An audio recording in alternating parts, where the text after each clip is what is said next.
نحمدہ ونصلی علی رسولہ الکریم۔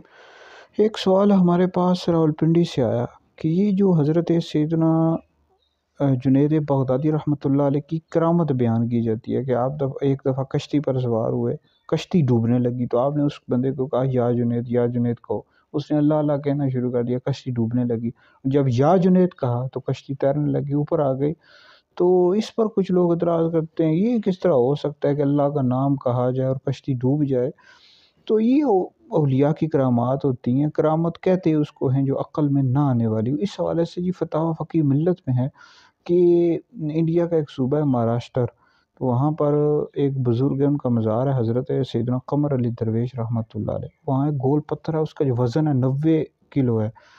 یہ تبھی اٹھتا ہے جب آپ کا نام لیا جائے، حضرت قمر علی درویش رحمۃ اللہ علیہ کا نام لیا جائے۔ جب اللہ کا آ جائے تو نہیں اٹھتا۔ اب یہ اس میں کیا راز ہے، اللہ ہی بہتر جانتا ہے۔ تو یہ اولیاء کی کرامات ہوتی ہیں، عقل میں نہیں آنے والی۔ کرامت کہتے اس کو ہیں جو عقل میں نہ آنے والی۔ تو یہ یا جنید والا جو واقعہ ہے اس کو بیان کر سکتے ہیں، کوئی حرج نہیں ہے، یہ کرامت ہوتی ہے اولیاء کی۔ اب اس میں کیا راز ہوتا ہے یہ اللہ رب العزت ہی بہتر جانتا ہے۔